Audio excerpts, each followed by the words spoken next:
in about a minute and a half, even less time.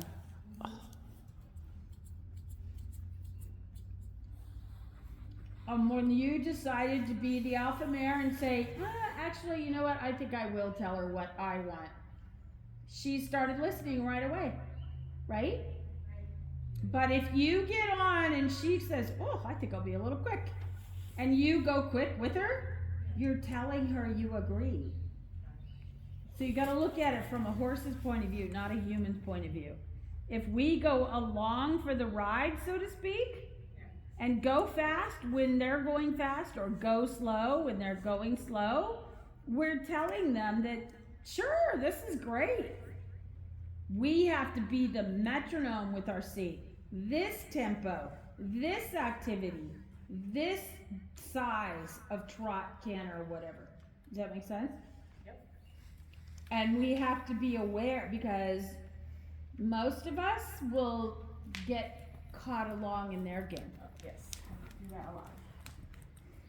I can do it, I should say. Yes, you can. You just did. I need someone to remind me about When you, well, remind yourself before you get on every day. Yeah. Before you get on, literally out loud,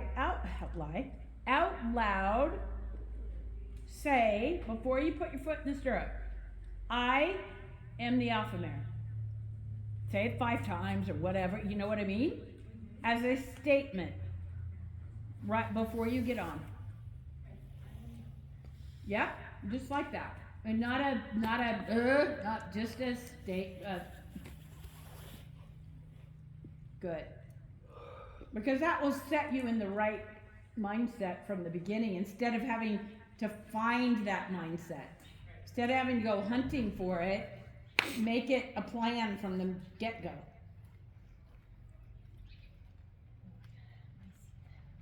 I think one of the most harmful things we've done in this country is the statement, I'm just an amateur. Because it makes all amateur riders feel like they're incompetent or something. I couldn't possibly know how to make the decisions because I'm just an amateur. It's so condescending. All it means is you're not getting paid to ride. That's all that sentence means. But it comes across, well, I'm not good enough to be the alpha mare. Yeah, you are. You better be, right? Or she will be. Good. Now you determine the trot you want. Go drop. Yes. Very good. Left leg. Lock your elbows into your side when she does that so she bumps against herself. Good. Super. Very good. Left leg on. Push her off your left leg a little bit so she's a little less like a Harley Davidson. Good. Slow your seat a little bit. Good. Give. Yes.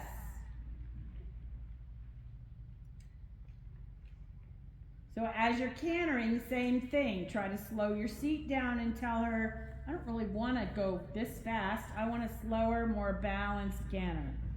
Now tell her you might walk and then let her canter on. Yes! Good riding. Do it again. Say, oh, maybe. And then go on. Oh, maybe. And go on.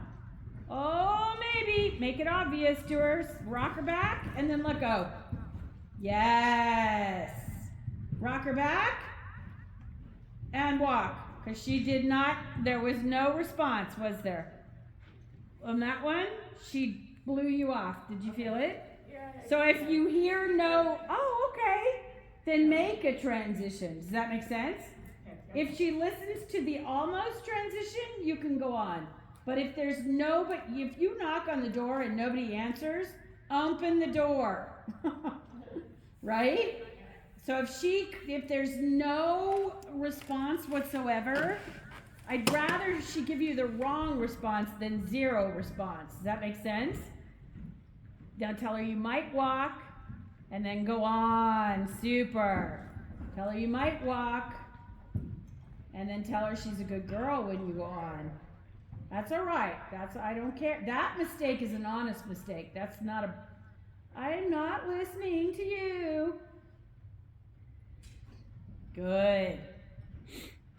Hands out in front and softer. Relax your arms.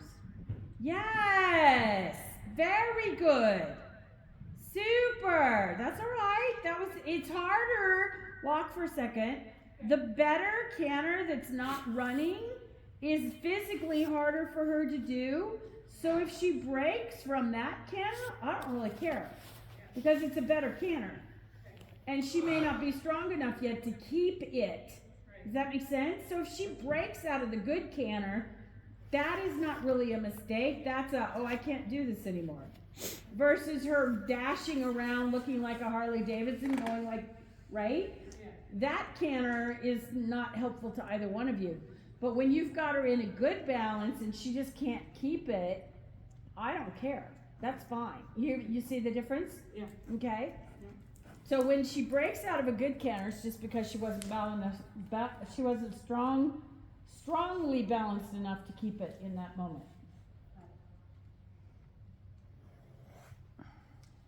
Me too. Well, yes, that is true. You got to use a whole lot more seat and leg, right? Even though it's slowing down, that is a true statement. And it could have been you that lost your balance before. Who knows? Right. It doesn't. What I'm saying is that's not really a mistake. Yeah. That's okay. Let's regroup and do it again. Okay. Remember when you very, very first started cantering? How long could you keep her in the canter? Not very long, right? It's the exact same thing. Now you're upping the ante, making the canter a better quality canter. So you have to give it time for the two of you to evolve with it. Because initially, we want to learn to canter.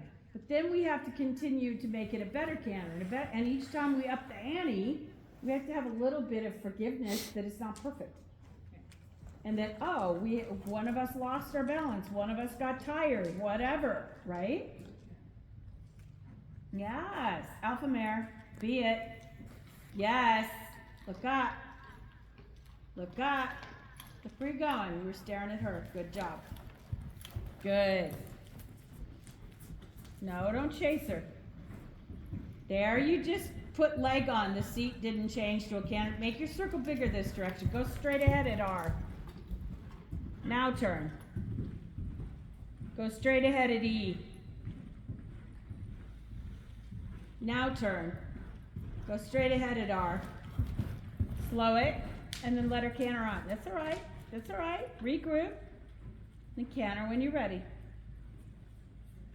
See, it's even harder for her this way, isn't it? Good. Right leg on. Look up to the right. Good. Very good. Make your circle make it a big oval. Because right now she can't balance on that little tiny circle. Yes. Let her go a couple strides straight before she has to turn again. Feel it?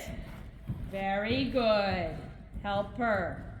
Yes. Much better. Slow it. Good. That's all right. So this direction's harder for her.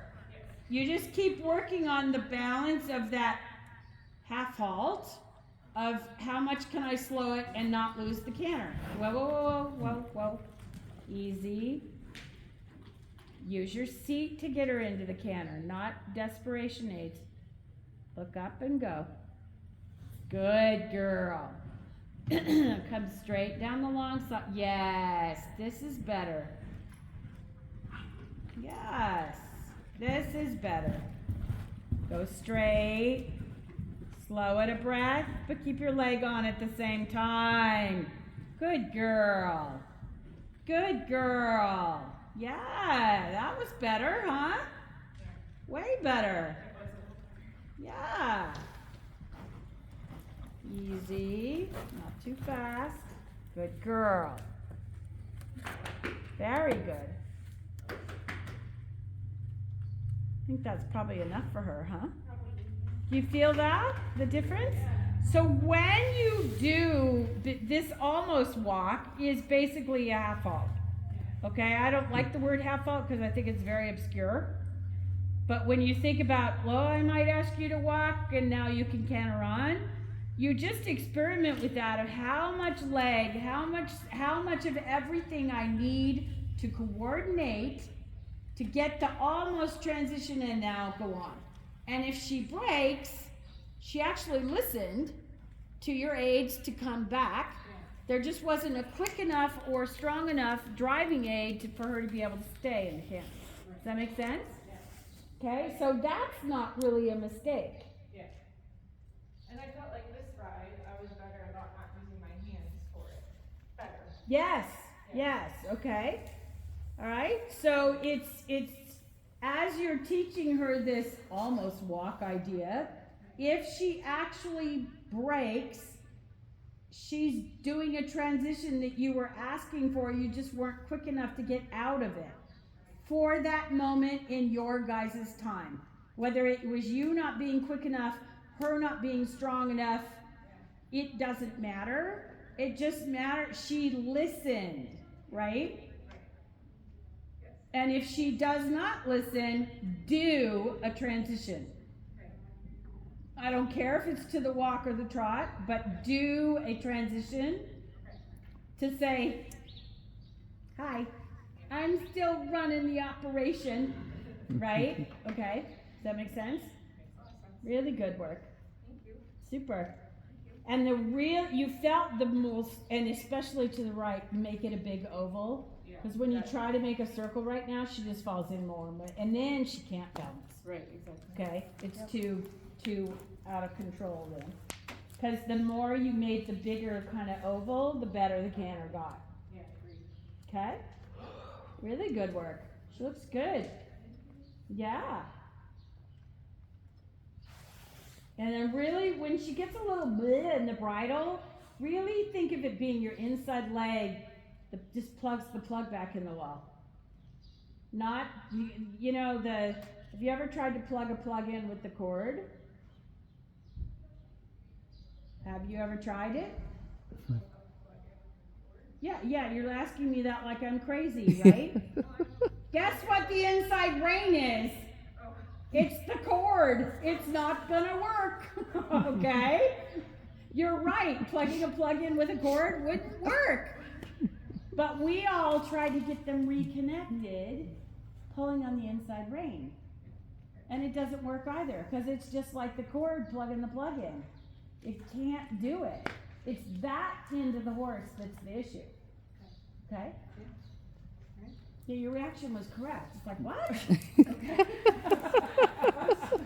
She's crazy. She's lost her mind. You were picturing the right thing, like this would never happen, right? But we resort to the inside brain almost always first, right? Most of us, okay? And that is like trying to plug a plug in with the cord. That's how effective it is. Like, nope, not happening. You might get her head down, but you're not going to get her connected, okay? Do we need another